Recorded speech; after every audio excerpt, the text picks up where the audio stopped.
नमस्कार दोस्तों, स्वागत है आप सभी का आपके अपने YouTube चैनल विद्या वागीश्वर में। दोस्तों, इस नई वीडियो में हम लेकर आए हैं कक्षा 7 की पुस्तक हमारा राजस्थान भाग 2।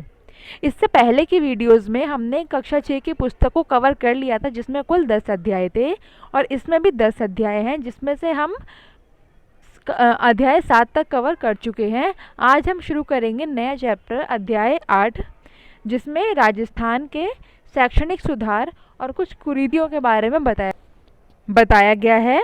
तो चलिए शुरू करते हैं अध्याय 8। चैप्टर 8 का नाम है आज़ादी से पूर्व राजस्थान में सामाजिक शैक्षणिक सुधार। पहले हम इसको रीड करेंगे, उसके बाद जो इम्पॉर्टेंट पॉइंट्स आते हैं उसको हम अंडरलाइन करके उनको समझने की कोशिश करेंगे और उनको लर्न रखेंगे, ताकि हमें इसकी स्टोरी मालूम पड़ जाए और उसे हम उस फैक्ट से रिलेट कर सकें, ताकि एग्ज़ाम में हमें वो पॉइंट याद रहे। चलिए हम इसको एक बार रीड कर लेते हैं। आखा तीज मतलब अक्षय तृतीया पर विवाह की खबर पढ़कर जूही ने इसका कारण अपनी माँ से पूछा। माँ ने जवाब दिया, यह हमारे रीति रिवाजों और परंपराओं का हिस्सा रहा है, पर धीरे धीरे इसमें बदलाव हुए हैं और लोगों की समझ इस दिशा में बननी शुरू हुई है। बाल विवाह, जाति प्रथा, सती प्रथा, कन्यावध और दास प्रथा जैसी प्रथाएं हमारे समाज में प्रचलित थी। तो ये उस समय की बात की गई है जब ये सब कुरीतियाँ मतलब मध्यकाल में हमारे समाज में थी और धीरे धीरे इनका जो विकास है वो हमारे आधुनिक समाज में भी होने लगा था। लेकिन जब समाज शिक्षित होने लगा तो धीरे धीरे इनमें परिवर्तन आने लगे हैं। तो जो हम देखते हैं कि ये प्रवृत्तियां भी कम हुई हैं। प्राचीन काल में समाज में वर्ण व्यवस्था पर आधारित जातिगत स्वरूप विद्यमान था, जो श्रम और कार्य विभाजन पर आधारित सकारात्मक व्यवस्था थी। सोशल साइंस में हमने पढ़ा है कि जब वैदिक समाज था तो उसमें 4 प्रकार के समाज का वर्णन आता है, जिसमें सबसे बड़े होते थे ब्राह्मण, फिर क्षत्रिय, उसके बाद वैश्य और शूद्र। उनका विभाजन उनके कार्यों के आधार पर किया जाता था, ना कि वंश परंपरा के आधार पर। धीरे धीरे जब समाज परिवर्तित होने लगा तो उनके जो कार्य हैं उनको सीमित करके उन्हें वंश के आधार पर ही जातिगत कर दिया गया। तो इसके बाद हम देखेंगे कि कैसे इसमें परिवर्तन आया और उसमें सुधार कैसे हुआ है। इसमें धीरे धीरे नकारात्मकता का समावेश भी हुआ। हम जानते हैं कि समाज का व्यक्ति के जीवन पर सीधा प्रभाव पड़ता है। चूँकि सकारात्मक व्यवस्था मस्तिष्क को खुलापन देती है और नकारात्मकता कई विकृतियों को जन्म देती है, उस समय विवाह मान्यताओं का सही रूप प्रासंगिकता नहीं बनाए रख सका और इसका विकृत रूप ने समाज में अनेक समस्याओं को जन्म दिया। बाल विवाह, सती प्रथा, जाति प्रथा, कन्यावध, दास प्रथा जैसी कुरीतियाँ समाज में फैल गईं। तत्कालीन सामाजिक सुधारकों ने ब्रिटिश सरकार के प्रयास से इन्हें दूर करने की दिशा में कार्य किए। तो इस प्रकार हम देखते हैं कि आज़ादी से पूर्व कैसे कैसे समाज में व्यवस्थाएं थी और उनका कैसे बदलाव धीरे धीरे शुरू हुआ या उनमें कैसे नकारात्मकता धीरे आती गई और बाद में किन समाज सुधारकों ने इसमें कार्य किए हैं। चलिए हम आगे जानेंगे। सामाजिक सुधार। राजस्थान में सन 1818 से 1947 तक ब्रिटिश शासन का प्रभाव रहा। ब्रिटिश सरकार इन सभी मुद्दों को अपनी हस्तक्षेप की नीति के चलते सीधे जनता के सामाजिक और गैर सामाजिक मामलों में हस्तक्षेप नहीं कर सकती थी। इसीलिए पहले आवश्यक सुधारों से जुड़े महत्वपूर्ण पक्ष जैसे शिक्षा को लेकर सामाजिक सुधार के क्षेत्र में कार्य का प्रयास किया गया। स्वामी विवेकानंद और दयानंद सरस्वती के प्रयास राजस्थान के लिए बेहद महत्वपूर्ण रहे। रियासत काल में राजपूताना के विभिन्न शासकों ने भी सामाजिक कुरीतियों को दूर करने के प्रयास किए। तो अभी हम डीप में जानेंगे कि किस प्रकार ये परिवर्तन हुए हैं। सबसे पहली कुरीति पे हम बात करते हैं, वो है सती प्रथा। सती प्रथा राजस्थान के कुछ क्षेत्रों में भी प्रचलित थी। मध्यकाल में मोहम्मद बिन तुगलक और अकबर ने भी इस प्रथा को रोकने का प्रयास किया था। ब्रिटिश काल में राजा राम मोहन रॉय के प्रयासों से प्रेरित होकर 1829 ईस्वी में कानून बनाकर लॉर्ड विलियम बेंटिक ने इस सती प्रथा को गैर कानूनी घोषित किया। तो हमें ये याद रखना है कि किसके काल में सती प्रथा को बैन किया गया था। तो वे थे विलियम बेंटिक और इसका टाइम पीरियड है 1829। 1829 हमें याद रखना है और विलियम बेंटिक को सती प्रथा से याद रखना है। सर्वप्रथम जयपुर राज्य में जयपुर संरक्षक समिति के प्रयासों से सती प्रथा निषेध कानून पारित किया गया। इसके पश्चात कोटा, जयपुर और मेवाड़ में भी सती प्रथा उन्मूलन हेतु कानून बनाए गए। तो इस पैराग्राफ में से हमें सबसे इम्पॉर्टेंट चीज़ को याद रखना है कि राजा राम मोहन के प्रयासों से विलियम बेंटिक ने 1829 में सती प्रथा पर बैन लगाया और इसके लिए जो जयपुर की समिति थी वो भी हमें याद रखनी है, जयपुर संरक्षक समिति।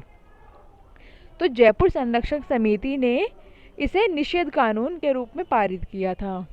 हम इसको एक बार और रिवाइज कर लेते हैं। राजा राम मोहन रॉय, विलियम बेंटिक, 1829 सती प्रथा का उन्मूलन और राजस्थान के जयपुर संरक्षक समिति के प्रयासों से इसको निषेध कानून के रूप में पारित किया गया।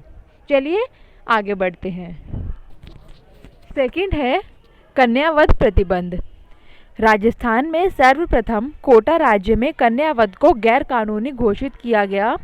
इसके पश्चात बीकानेर, जोधपुर, जयपुर, उदयपुर और अलवर राज्यों ने इस प्रथा को गैर कानूनी घोषित किया।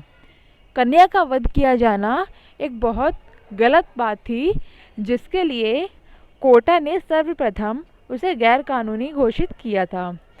प्रश्न अगर ऐसा पूछा जाए कि निम्नलिखित में से किसने सबसे पहले कन्यावध जैसी कुरीति को प्रतिबंधित किया, तो हमारा आंसर इसमें होगा कोटा।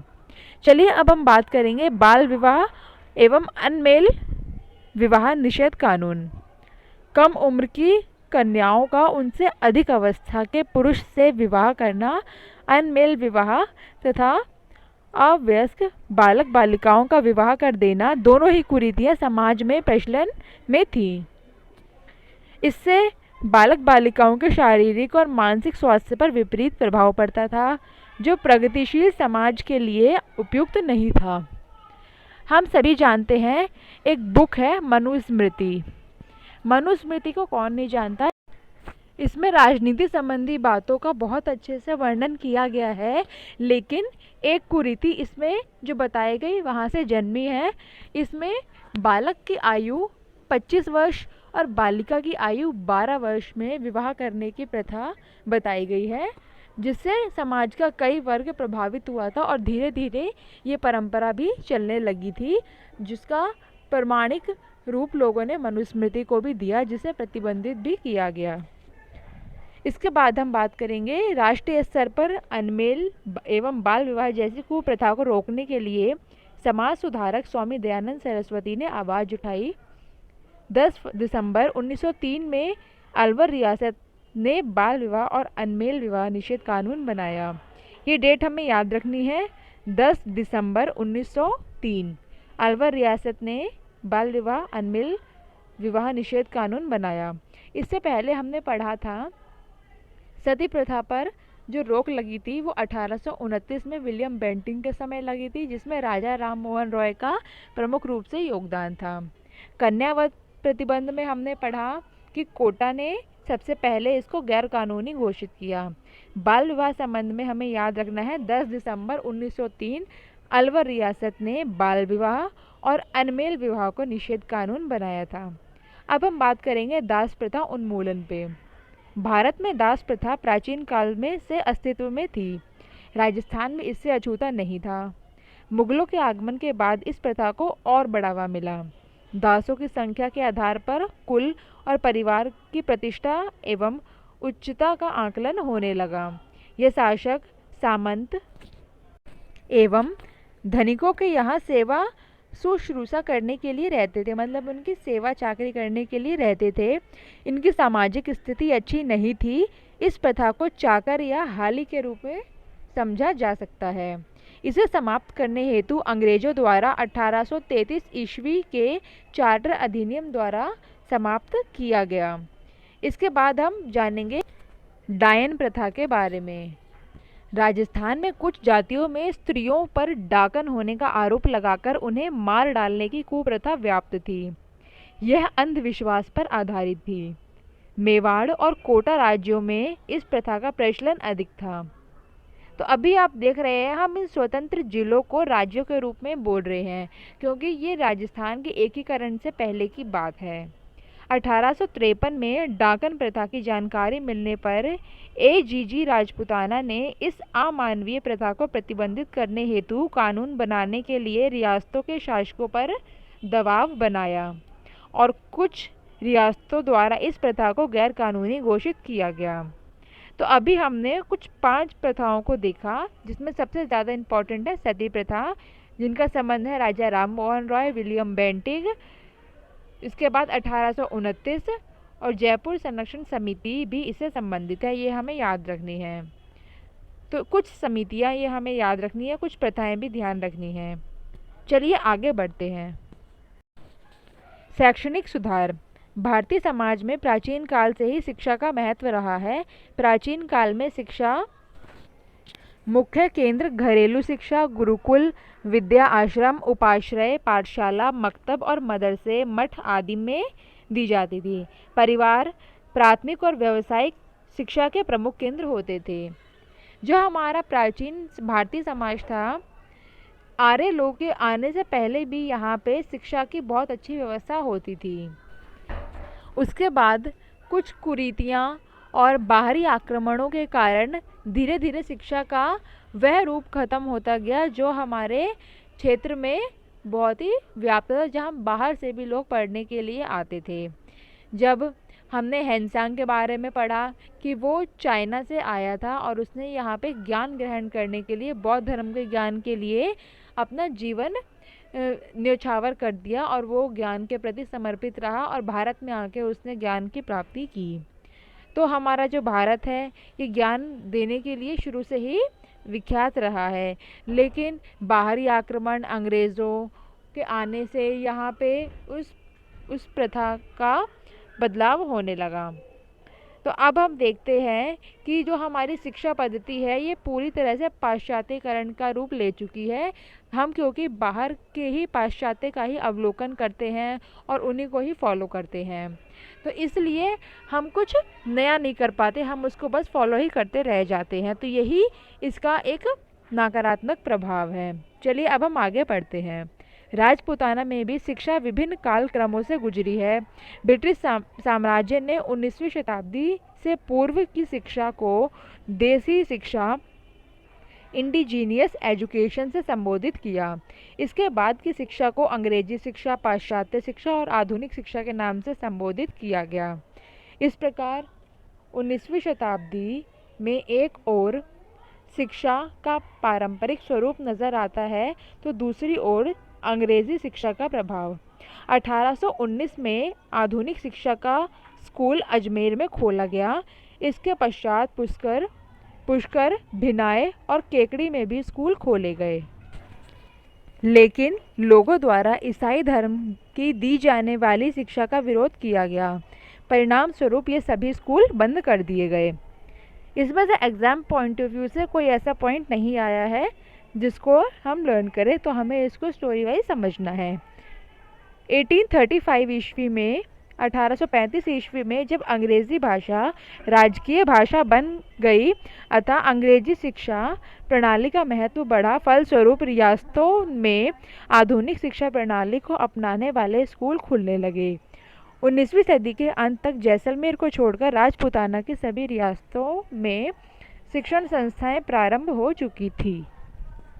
प्राथमिक स्कूल और मिडिल स्कूल क्रमोन्नत होकर हाई स्कूल बने। इसमें सबसे पहले अजमेर का सरकारी स्कूल 1851 में हाई स्कूल बना। रियासतों में हाई स्कूल कक्षाओं की पढ़ाई आरंभ हुई। राजपूत शासकों, रियासतों के शासकों, राजकुमारों, सामंतों के पुत्रों के लिए अंग्रेजी शिक्षा का पृथक प्रबंध करने के उद्देश्य से सन 1872 में वायसराय लॉर्ड मेयो के नाम पर अजमेर में मेयो कॉलेज की स्थापना हुई, जिसका पहला सत्र था 1875 से 76। तो हमें याद रखना है, ये पॉइंट अच्छा है कि 1872 में लॉर्ड मयो के नाम पे अजमेर में मयो कॉलेज की स्थापना हुई थी। मयो कॉलेज की स्थापना लॉर्ड मयो ने 1872 में, और इसके 3 साल बाद से इसका पहला सेशन शुरू हुआ था। पंडित जनार्दन राय ने सभी के लिए शिक्षा के उद्देश्य से 21 अगस्त 1937 में राजस्थान विद्यापीठ संस्था की स्थापना की। ये भी अच्छा क्वेश्चन बन सकता है, राजस्थान विद्यापीठ की स्थापना कब हुई? तो हमारा आंसर होगा 21 अगस्त 1937 पंडित जनार्दन के द्वारा। अब हम बात करेंगे महिला शिक्षा के बारे में।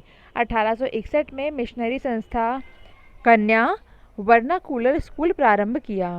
सरकार द्वारा 1866 में पुष्कर अजमेर मेरवाड़ केंद्र शासित क्षेत्र में प्राथमिक सरकारी स्कूल खोला। देसी रियासतों में महिला शिक्षा को प्रोत्साहित करने के प्रयास हुए। परिणाम स्वरूप उदयपुर, जयपुर, भरतपुर, अलवर, कोटा, झालावाड़, टोंक, बीकानेर आदि रियासतों में भी कन्या विद्यालय खोले गए। 1861 से मिशनरी संस्था से ये इसकी शुरुआत हुई। उसके बाद से हम और विकास फिर देखते रहे। इसके बाद का जो पोर्शन है जो हम नेक्स्ट वीडियो में करेंगे, हमारी वीडियो ये लंबी ना हो जाए, आप बोर ना हो जाए, इसके लिए हम ये नेक्स्ट वीडियो लेकर आएंगे, ताकि हम छोटे छोटे पार्ट से ही इन चैप्टर्स को कवर कर लें, जिसमें हम इस चैप्टर के क्वेश्चंस भी कर लेंगे।